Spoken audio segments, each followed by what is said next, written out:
There was a time in my life when I came dangerously close to death, yet miraculously, I managed to pull through. This experience felt like a second chance at life, sparking a desire within me to turn over a new leaf. However, amidst this newfound appreciation for life, I found myself struggling with the reality that I couldn't commit to caring for an elderly relative.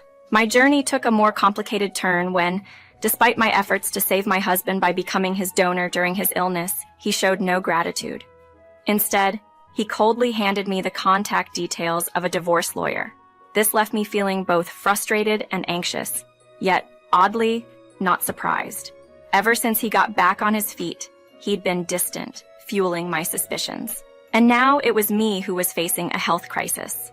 Diagnosed with stomach cancer, thankfully not at an advanced stage, I braced myself for the impending battle involving surgery and chemotherapy.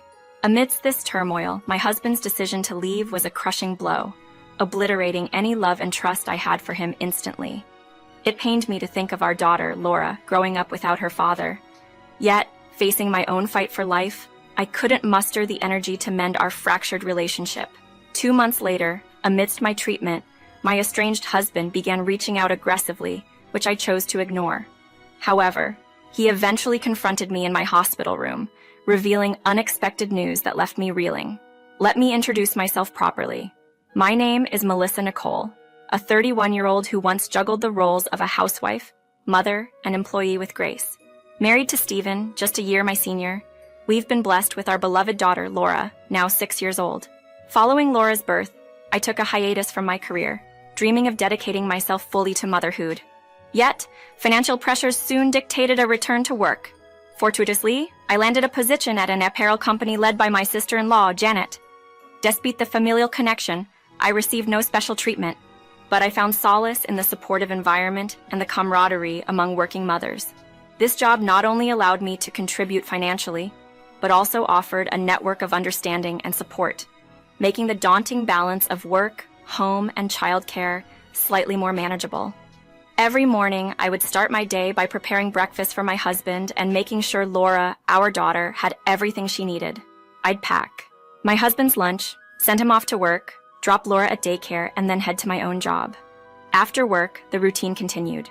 Picking up Laura, shopping for groceries, returning home to clean, bathe Laura, and cook dinner. By the time I finished Laura's meal, my husband would be home, and I'd quickly prepare his dinner too. After ensuring he was settled with his meal, I'd put Laura to bed. Despite the chows of my daily routine, my husband barely lent a hand with household chores or childcare. Even on days when Laura was ill and I was swamped with caring for her, he would still demand his breakfast without showing any concern. Whenever I asked him to contribute, like doing the grocery shopping because I had to work late, his complaints of being tired from work would end the conversation. Exhausted, I found myself handling everything alone. Our life took a dramatic turn when a company health check revealed concerning results for my husband. He initially resisted further testing, claiming he felt no pain and was perfectly fine, despite experiencing unusual symptoms like unexplained bruises and bleeding gums from simply brushing his teeth. Fearing the worst and considering Laura's future, I urged him to undergo a comprehensive examination. The diagnosis was leukemia, a word that struck fear but also carried a glimmer of hope, knowing that it wasn't a death sentence. Treatments like chemotherapy and bone marrow transplants have enabled many to go into remission and reintegrate into society. Determined to support my husband through his despair and the daunting journey of treatment, I found myself juggling work, household duties, childcare, and hospital visits. The stress and his hospitalization took a toll on him, leading to outbursts directed at me. Although I understood it was his frustration speaking, the relentless pace of my responsibilities left me utterly drained. It was during this tumultuous time that Janet, my sister-in-law and the president of the company I worked for, reached out with an offer. She suggested I move in with her, offering help with housework and caring for Laura. Her gesture was a beacon of support, providing a much-needed respite and a sense of solidarity in our shared struggle. Working alongside Janet, I witnessed firsthand her dedication and hands-on approach to sales. Unlike others, who might delegate extensively, she actively sought feedback directly from the field, fostering an open environment for staff to share their thoughts.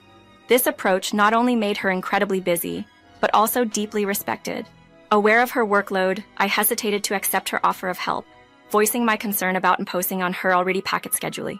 If you're overwhelmed, Laura will be the one who ends up suffering. Let me support Stephen in any way I can. You need to lean on those willing to help, Janet insisted, her words firm yet compassionate.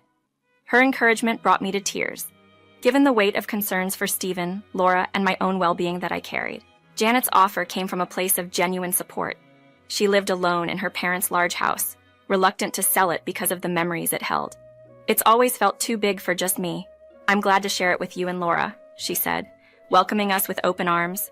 Living with Janet proved to be a comforting experience.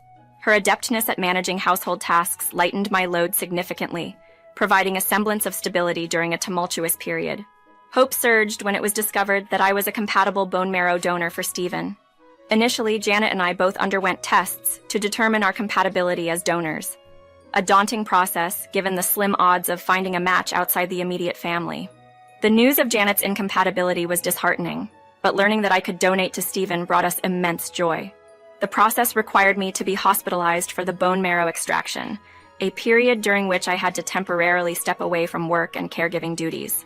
This placed an additional load on Janet, yet she showed no signs of frustration.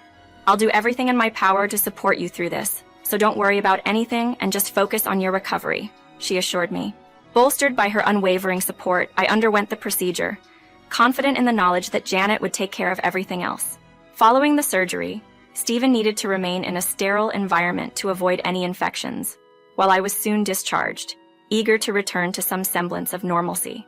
Janet's support during this time was invaluable, not just in practical terms but also emotionally, as we navigated the complexities of treatment and recovery together. In the days following my procedure, Janet's generosity allowed me to take a few extra days off work to recuperate. The stem cell transplant we had hoped for Stephen began showing positive signs, and not long after, he was well enough to be moved to a general ward. Our daughter Laura and I visited him there, and his joy at seeing Laura after so long was unmistakable. A nurse shared with us that Stephen was recovering impressively, thanks to his youth and strength. She was optimistic about his return to work if his progress continued at this pace. A few months later, Stephen was discharged. He still needed to convalesce at home, but the burden of managing work, house chores, childcare, and caring for Stephen felt lighter with Janet living with us. Janet, ever the straightforward communicator, gently nudged Stephen towards taking up some household tasks as part of his rehabilitation. Stephen started to pitch in with chores, albeit reluctantly. However, as he was still on the mend, I often found myself assisting him, which eventually led to him backing off from even the simplest tasks, citing sluggishness or fatigue as reasons. There was a moment when, busy with dinner preparations, I asked Stephen to answer the doorbell. His response, a heavy sigh and a complaint about my being demanding, caught me off guard. Despite believing it wasn't too much to ask, I also understood I couldn't fully grasp the extent of his discomfort and chose to trust his judgment, even if it added strain on me. This period of exertion took its toll on my health. Eating became a challenge, and Janet expressed concern over my noticeable weight loss. By then, Stephen had mostly recuperated and resumed work, yet the domestic and childcare responsibilities remained just as demanding on me. Despite his recovery, Stephen started to spend more time outdoors, especially on his days off, seemingly oblivious to my deteriorating health and the ongoing need for support around the house. When I inquired about Stephen's whereabouts and companions, he responded tersely, emphasizing his right to a private life. This exchange further strained our relationship, leading to persistent stomach pains for me. Recognizing the severity of Stephen's recent health scare, I agreed with Janet's advice to undergo a comprehensive health check, especially to safeguard our daughter Laura's future. This decision led to a diagnosis I hadn't anticipated: stomach cancer. Although the disease was progressing slowly, the necessity for hospitalization and the daunting prospect of chemotherapy were immediate. As I grappled with this news, Laura sensed something was amiss. Stephen, however, was absent, leaving Janet to provide the comfort and stability Laura needed. Preparing for the hospital in silence, I was confronted by Stephen's oblivious inquiry upon his return, mistaking my preparations for signs of an impending trip. His indifference to my diagnosis, followed by his concern over household responsibilities during my hospitalization, left me stunned and deeply hurt. Stephen's reaction to my situation escalated unexpectedly to a request for divorce. His blunt admission that he no longer saw me as a woman, because I didn't wear makeup at home, coupled with his inability to cope with my illness, felt like a betrayal. This was a harsh blow, especially considering my past dedication during his illness and the lack of gratitude for the life-saving donation I made. His words and actions severed the remnants of our bond, leaving me to face my diagnosis and treatment with a heavy heart. Despite the turmoil, the reality of becoming a single parent to Laura weighed heavily on me, yet I found myself without the strength to mend what was broken between us. Stephen's changed demeanor since his recovery had already sown seeds of doubt, and his reaction to my illness only confirmed my suspicions. As we stood on the brink of separation, Stephen's satisfaction with the situation was evident, marking a painful end to our shared journey. In this moment, it became clear that our paths had diverged irreparably, turning us into strangers under the same roof, disconnected by unspoken grievances and a chasm of misunderstanding. Caught in a whirlwind of confusion and betrayal, I found myself facing an unexpected turn of events.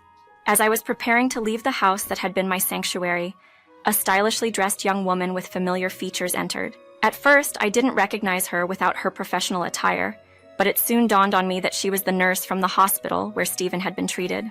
The realization hit harder when Stephen revealed that she had been more than just a nurse to him. Faced with Stephen's audacious claim of her devotion during his illness, a mix of shock and frustration washed over me. Being compared to her felt unjust, especially since caring is a nurse's duty.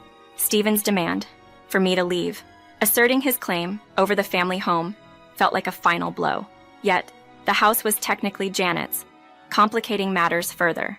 The thought of losing my bond with Janet, who had been a pillar of support, was more painful than the prospect of divorcing Stephen. Despite the turmoil, I began packing, focusing on the essentials, and my impending hospital stay, eager to escape the chaos. Janet and Laura's return from shopping introduced a moment of normalcy until the reality of the situation unfolded. Announcing my decision to divorce Stephen, Janet's reaction mirrored my own shock. Yet, it was her confrontation with Stephen that marked a turning point. Defending me, Janet commanded Stephen to leave, a stance that underscored her unwavering support for me, despite the impending changes in our relationship. Stephen's departure, followed by his mistress's smug exit, left a bitter taste. Janet's apology and assurance of her continued support, however, offered a glimmer of hope. Despite the dissolution of my marriage, Janet's commitment to standing by me remained unshaken. Now, with Stephen presumably planning to start anew with the nurse, his financial prospects seemed uncertain, especially after his illness. But that concern was no longer mine to bear. As I faced hospitalization, the realization that, although my marriage had ended, Janet's support and kindness would continue, provided a comforting solace in the midst of upheaval. Contemplating my hospitalization, I considered leaving Laura with my parents, but the thought of transferring her kindergarten and adjusting to a new environment worried me. Janet, ever supportive, offered to care for Laura, recognizing the anxiety both separation and change would cause her. With Janet's stable work situation, I felt reassured and decided to entrust her with Laura's care. About a month into my hospital stay, calls from Stephen, now my ex-husband, began appearing on my phone. Choosing to ignore them, the calls persisted. Janet, who visited me, shared that Stephen had also been trying to contact her and even showed up at her place attempting to see me. Janet's advice to disregard his attempts was empowering, reminding me of my worth beyond his realization. Surprisingly, Stephen found his way to my hospital room. His knowledge of my location likely gleaned from following Janet. His unexpected visit was to share that his leukemia had returned, and he was in need of another bone marrow transplant. His plea for me to be a donor again struck me as audacious, especially after the emotional turmoil he'd caused. Confronted with his request, I was taken aback by the sheer convenience of his return at the onset of his illness. My response to his plea was cold but truthful. I reminded him of the nurse who had supposedly supported him more devotedly than I ever could. His regret became apparent when he admitted that, upon learning of his condition's recurrence, his girlfriend had left him, unwilling to care for someone sick. Stephen's reliance on me in his time of need, after everything that had transpired, was ironic. I firmly denied his request, highlighting the fact that he had abandoned me first. Faced with my refusal and the mention of consulting a lawyer for child support for Laura, Stephen was left speechless. Despite his illness, I was determined to ensure he fulfilled his responsibilities towards our daughter. underscoring the drastic shift in our relationship from partners to mere acquaintances, bound by legal and familial obligations. In the midst of a heated disagreement with Stephen, the tension in the room escalated until a doctor, noticing the uproar, intervened. The doctor managed to hold back Stephen as he made a grab for me, and subsequently, Stephen was taken into custody. Following an interrogation, he faced the consequences of his actions. A restraining order was put in place against him. The disturbance drew Janet back to my side, and upon learning what had transpired, she was visibly appalled by Stephen's egocentric behavior. Together with Janet's support, I decided to take legal action, seeking compensation from both Stephen and his mistress. While Stephen was hesitant, his mistress quickly agreed to settle, almost as though she was severing ties. Throughout this tumultuous period, Janet's unwavering support was a constant. She stood by me as I embarked on the slow journey to recovery, with my young daughter Laura providing her own form of innocent encouragement. The efforts paid off. My cancer was entirely removed, showing no signs of spreading. Meanwhile, Stephen, still in search of a donor, faced his own battles, his condition pressing him into a corner financially. His inability to fulfill child support obligations meant he also lost his visiting rights, leaving him to confront his illness isolated. Despite everything, my bond with Janet only grew stronger. After my discharge from the hospital, I contemplated moving out with Laura to avoid overburdening Janet. However, Janet insisted that I stay, urging me not to worry about such things and to focus on recovery first. Grateful for her generosity, I remained with her, strengthening our bond further. As time passed and I regained my financial footing, Laura and I moved into an apartment nearby. Yet, our connection with Janet remained unbroken, our lives intertwined as we continued to support each other. Our relationship evolved into a deep friendship, a silver lining in the aftermath of my ordeal with Stephen and my battle with illness. Janet's steadfast support through the darkest times has been a beacon of hope. As Laura grows, I hope she embodies Janet's strength, kindness, and fairness. Despite the hardships we've endured, the support and love we share are the foundations on which we build a hopeful future, cherishing our bond and looking forward to what lies ahead together.